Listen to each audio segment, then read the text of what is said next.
បាញ់លើគឺអ្នកតើអ្នកកំពុងធ្វើអ្វីនៅទីនេះអេរីស៊ូស្ដីអូខ្ញុំឃើញថាអ្នកនៅទីនេះដើម្បីធ្វើការត្រឹមត្រូវ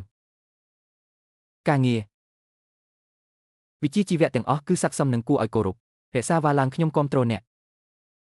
ខ្ញុំក៏គិតដូច្នេះដែរហើយអ្នកកំពុងធ្វើអ្វីនៅទីនេះអូខ្ញុំនៅទីនេះដើម្បីជួយថៅកែជាមួយនឹងការងារសេះហើយមានប្រាក់ឈ្នួលបន្ថែមម៉ោងលីនសំណើមអ្នកហាក់ដូចជាស្គាល់មនុស្សគ្រប់មជ្ឈដ្ឋានអ្នករត់ទៅហេស្បែកជើងរបស់ខ្ញុំមកខ្វាក់មកហើយសម្អាតវាសម្រាប់ខ្ញុំលីនរត់អ្នកមិនអាចឈប់ធ្វើដូចសត្វចោបានទេធ្វើឲ្យឈុតបែបនេះគឺគួរឲ្យអាម៉ាស់ណាស់ខ្ញុំឃើញថាអ្នកកំពុងកក់ក្ដៅនឹងអ្នករត់ទៅក្រីក្រនេះត្រូវបានដូវីគួរឲ្យស្រឡាញ់ទាំងអស់នៅទីនេះតើវាមិនគួរឲ្យខ្មាស់អៀនជាងនេះទេសម្រាប់គ្រួសារលីនតើអ្នកចង់មានន័យថាអ្នករត់ទៅគ្រាន់តែជាការងារប៉ុណ្ណោះពួកគេជាមនុស្សផងដែរអ្នកដឹងពីអ្វីអ្នកនឹងអ្នករត់ទៅបែកបាក់នេះពិតជាធ្វើឲ្យការប្រកួតល្អណាស់គុំឆ្ងល់ថាអ្នកបានបដិសេធមីលម៉ងហាក់ដូចជាអ្នកបានផ្ដោតលើនរណាម្នាក់រួចហើយតើអ្នកមិនមានអ្វីល្អប្រសើរជាងមុនដើម្បីធ្វើតើនៅពេលណាដែលអាជីវកម្មរបស់ខ្ញុំមានការព្រួយបារម្ភរបស់អ្នកបក្សីនៃស្លាប់មួយហ្វូងរួមគ្នានិយាយជាមួយអ្នកក្រដូចអ្នកធ្វើឲ្យខ្ញុំឈឺ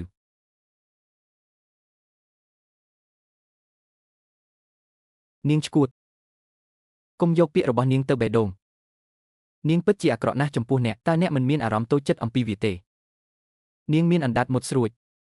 ពាក្យរបស់នាងនឹងមិនធ្វើឲ្យខ្ញុំបាត់បង់អ្វីទាំងអស់នាងពិតជាគួរឲ្យអាណិតណាស់នាងច្បាស់ជាត្រូវគេសម្លុតច្រើនណាស់គ្រប់ពេលដែលអ្នកទៅមុខហើយរវល់កុំឲ្យខ្ញុំលើកអ្នកឡើងមិនអីទេរៀបចំឲ្យនរណាម្នាក់ទៅយករបស់ដ៏កុំពេជ្រពណ៌ផ្កាឈូកហើយប្រគល់វាទៅឲ្យកញ្ញាលីនគ្រាន់តែនិយាយថាខ្ញុំសូមជូនពរឲ្យនាងមានពេលវេលារីករាយនៅឯពិធីជប់លៀងបាទចាស់កញ្ញាលីននេះគឺជាពេជ្រ Mr. Fu ដែលបានផ្ញើមកអ្នកមីលហ្វូខ្ញុំមិនស្គាល់គាត់ទេពងវែងផ្លូវអ្វីដែល Mr. Fu បានប្រាប់អ្នកឲ្យផ្ដល់មីលហ្វូណែនាំឲ្យបង្ហាញជូនកញ្ញាលីនជាមួយនឹងកម្រមាននេះអស្ចារ្យពេជ្រពណ៌ផ្កាឈូកកញ្ញាលីនមីលហ្វូគឺល្អណាស់សម្រាប់អ្នកគាត់ត្រូវតែស្រឡាញ់អ្នកតាមធម្មជាតិ Mr. Fu គឺជាអ្នកស្នងរត់នៃក្រុម Fu ទាំងមូលពេជ្រពណ៌ផ្កាឈូកតូចមួយមិនមានន័យច្រើនចំពោះគាត់ទេខ្ញុំជាមនុស្សវង្វេងស្មារតីដែលគាត់បានលើកឡើងប៉ុន្តែមីលហ្វូបានណែនាំឲ្យបង្ហាញវាដល់ស្ត្រីនេះនាងគ្រាន់តែជារដេបដប់របស់ប្រទេសប៉ុណ្ណោះលោកហ្វឺច្បាស់ជាធ្វើខុសនាងចំពោះអ្នកផ្សេងអ្នកដែលលោកហ្វឺចង់ផ្ញើអំណោយទៅខ្ញុំនឹកមេសមែនសុំទោសខ្ញុំពិតជាមិនដឹងថានរណាជាលោកហ្វឺទេមិនមានការលើកឡើងថាមានមីស៊ីលពីរនៅទីនេះទេអ្នកអាចចាក់ចេញឥឡូវនេះអស្ចារ្យពេជ្រពណ៌ផ្កាឈូកនេះមើលទៅមានតម្លៃណាស់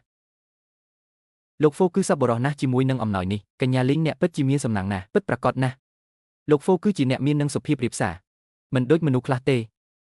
ដែលមិនបាននៅជុំវិញភ្លុកនៅឡើយទេនៅតែចែកចង់ជាមួយអ្នករត់តុក្រីក៏វាគួរឲ្យខ្មាស់អៀនវាត្រូវបានគេប្រគល់ឲ្យលោកហ្វូកញ្ញាលីនបានទទួលវាមិនអីទេអ្នកអាចទៅលោកជំទាវប្រកាសជារីករាយណាស់ដែលបានទទួលអំណោយរបស់អ្នកវាហាក់ដូចជានាងមានការលំបាកក្នុងគ្រួសារលីននេះបើយោងតាមការស៊ើបអង្កេតគ្រួសារលីនបាននាំលោកជំទាវពីជនបទទៅទីក្រុងសម្រាប់ជាប្រយោជន៍នៃសម្ព័ន្ធភាពអាពាហ៍ពិពាហ៍មួយខ្ញុំបានលាក់បាំងអត្តសញ្ញាណរបស់ខ្ញុំពីនាងប៉ុន្តែនាងមិនបានមើលងាយខ្ញុំតតែសោះខ្ញុំគួរតែប្រាប់ការពិតដល់នាង Mr. Fee ទោះបីជាអត្តសញ្ញាណរបស់អ្នកមិនត្រូវបានគេស្គាល់ជាសាធារណៈក៏ដោយប៉ុន្តែមនុស្សគ្រប់គ្នានៅក្នុងក្រុមហ៊ុនដឹងចុះប្រសិនបើនរណាម្នាក់ត្រូវរៀបចំដោយចេតនាអ្នកដឹងថាគ្មាននរណាម្នាក់អាចលាក់បាំងសេចក្តីសប្បុរសពិតទោះបីមានបញ្ហាអ្វីក៏ដោយប្រពន្ធរបស់ខ្ញុំមិនត្រូវឲ្យនរណាម្នាក់ធ្វើបាបឡើយកញ្ញាលីនអ្នកពិតជាសមនឹងធ្វើជានាយកប្រតិបត្តិរបស់ក្រុមហ៊ុនដោយគ្មានអ្នកយើងមិនដែលជួបប្រទះពិធីជប់លៀងដ៏ប្រណីតបែបនេះទេត្រឹមត្រូវហើយអ្នកហើយអ្នករត់ទៅដែលគ្មានប្រយោជន៍របស់អ្នកមិត្តប្រុសនៅទីនេះដើម្បីចាក់ឲ្យខ្ញុំផឹកមួយលីងរត់អ្នកនឹងទៅឆ្ងាយខ្ញុំជានាយកប្រតិបត្តិនៃលីនគ្រប់ខ្ញុំមិនអាចបញ្ជាអ្នកហាត់ការដូចអ្នកបានទេខ្ញុំណែនាំអ្នកឲ្យប្រព្រឹត្តខ្លួនឯងឬផ្សេងទៀតខ្ញុំនឹងឲ្យឪពុកខ្ញុំដុតសម្រាមទាំងអស់ពីម្ដាយរបស់អ្នកមិនអីទេកញ្ញាលីនតើអ្នកចង់ផឹកអ្វីខ្ញុំបានបញ្ជាក់យ៉ាងច្បាស់នៅពេលនេះខ្ញុំចង់ឲ្យមិត្តប្រុសអ្នករត់ទៅគ្មានប្រយោជន៍របស់អ្នកមកទីនេះហើយចាក់ភេសជ្ជៈឲ្យខ្ញុំនាយកប្រតិបត្តិនៃក្រុមអាហារគឺនៅទីនេះ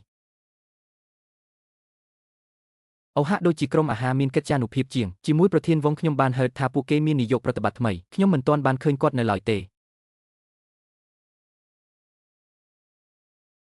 ហេ